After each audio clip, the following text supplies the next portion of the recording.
So this happened.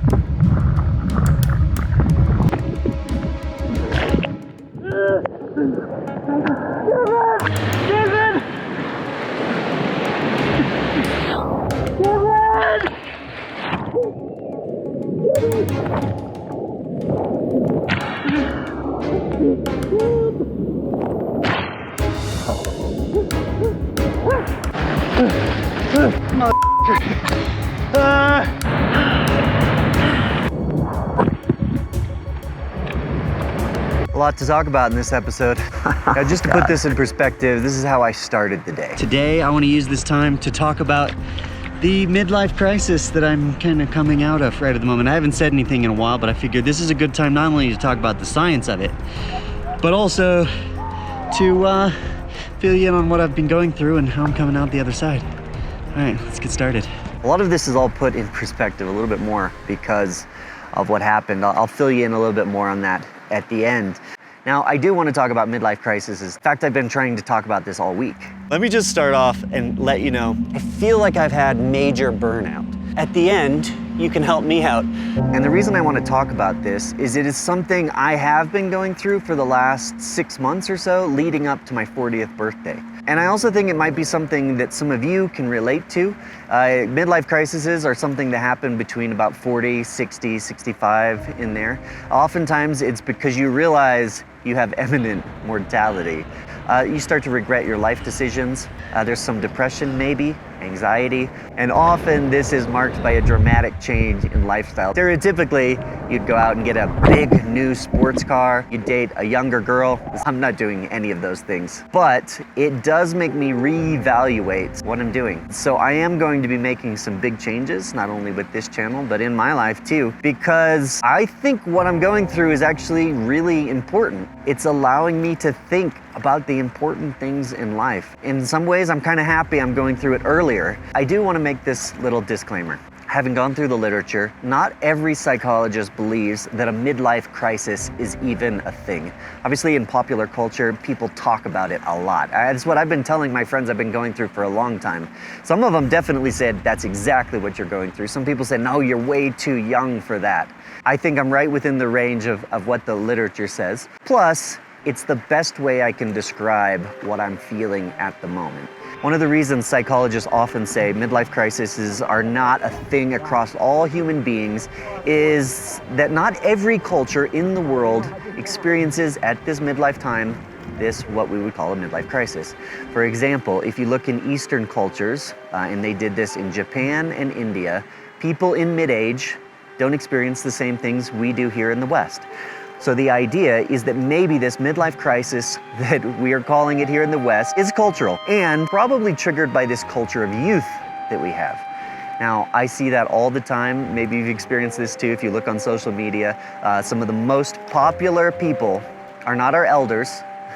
They are the young, the fit. I don't know exactly what I'm going through. Some psychologists might call what I'm having a midlife stressor, which is often triggered by an overload of life responsibilities and too many roles that you're trying to play, which I would say this probably definitely the case as well. I mean, I'm a dad, I'm a husband, a general fixer-upper at the house. I'm also running my own business, which means I wear a lot of hats. I'm behind the camera, I'm in front of the camera, I do the editing, I do the writing, I'm also doing the books. It's really difficult at times. And with the kids being crazy, sometimes that sets me over the edge, which is why Haley sent me up here into the mountains of Colorado for a week or two so I can have some time to think, try to figure out where my life is going. Maybe I can get over some of these stressors that are making me a little depressed at times. The other thing that's kind of a problem is I've spent my life trying to get people to explore the outdoors, realize that science is important in their life, know this place better. 5 plants that you may not have known you can eat. You never see those in stores. It's good, right? That's pretty good. Yeah. What is that? That's why I did Untamed Science. And at the beginning, Untamed Science was about trying to make science exciting because people weren't doing that online. We did hang gliding, skydiving, we did all sorts of extreme things mixed into the science stories that we were telling. And that's not what motivates me anymore. I have a hard time explaining how Untamed Science fits into anything. Obviously, I'm here on the river kayaking, but that's in part because the most motivating thing for me is to get people outside, show them the outdoors. Plants you can eat. Which one's this? This is alfalfa. It is? Yeah. What can I eat, the flower? It tastes like, yeah, you can eat the flowers, the leaves, all of it. Also, I'm not sure what's exactly broken with Untamed Science. It's right on the edge of even being able to sustain myself. I'm gonna make a huge change going into the future, and this is where I need your help. I don't wanna make a change in a bad direction. I wanna make it in a good direction, and to do that, I think I need to be very self-aware. I wanna get your feedback. And so this is all I'm asking. There's a Google form down below. If you would be willing to help me out, even if you don't like me, but you want me to go in the right direction, it would be helpful. So there's a few questions on there that will help me figure out what my strengths are and what my weaknesses are on camera, the way you guys see it. And even better, if you could get somebody else to watch a video or two that I've done in the past and have them comment, you could fill those answers in as well. It's all gonna be anonymous. You don't have to worry about me knowing who you are. That's totally fine. I just wanna make sure that I'm doing the right thing. And the reason I'm doing this is that I've seen many channels in the past, and some of them I can clearly say, well, this is why you're not doing well. This is your strength, but you're not doing that. You think you're David Attenborough or something, but really you're this amazingly something person. And I think I should just end this with a full cut of my swim. Royal Gorge. Ooh. Hey, Cameron!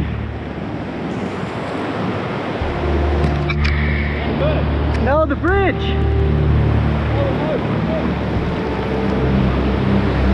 Nice! You ready for this? You lead the way! Crux move!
I wanted to finish this on a positive note though. I went back to the river today and I made sure that I didn't go away from this whole experience scared. I conquered what I was afraid of, and I think I'm moving in the right direction. Today I'm here to conquer my fears. I have the skill, obviously, to do this. It's just I had a little bit of a confidence buster last time because of the swim under that ledge. But we're gonna do this. I'm not gonna let it defeat me. Attempt number 2, wall slammer. Here we go. Royal Gorge.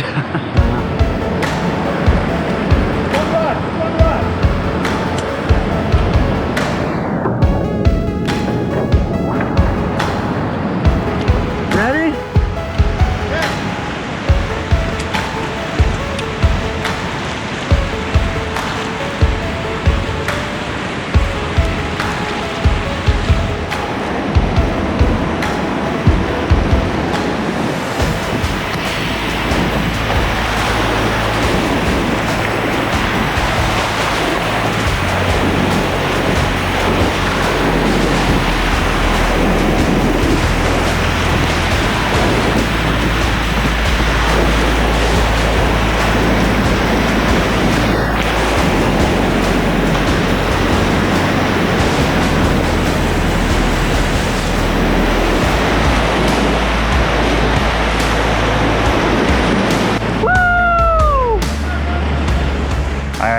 fill you in a month where I'm going with this.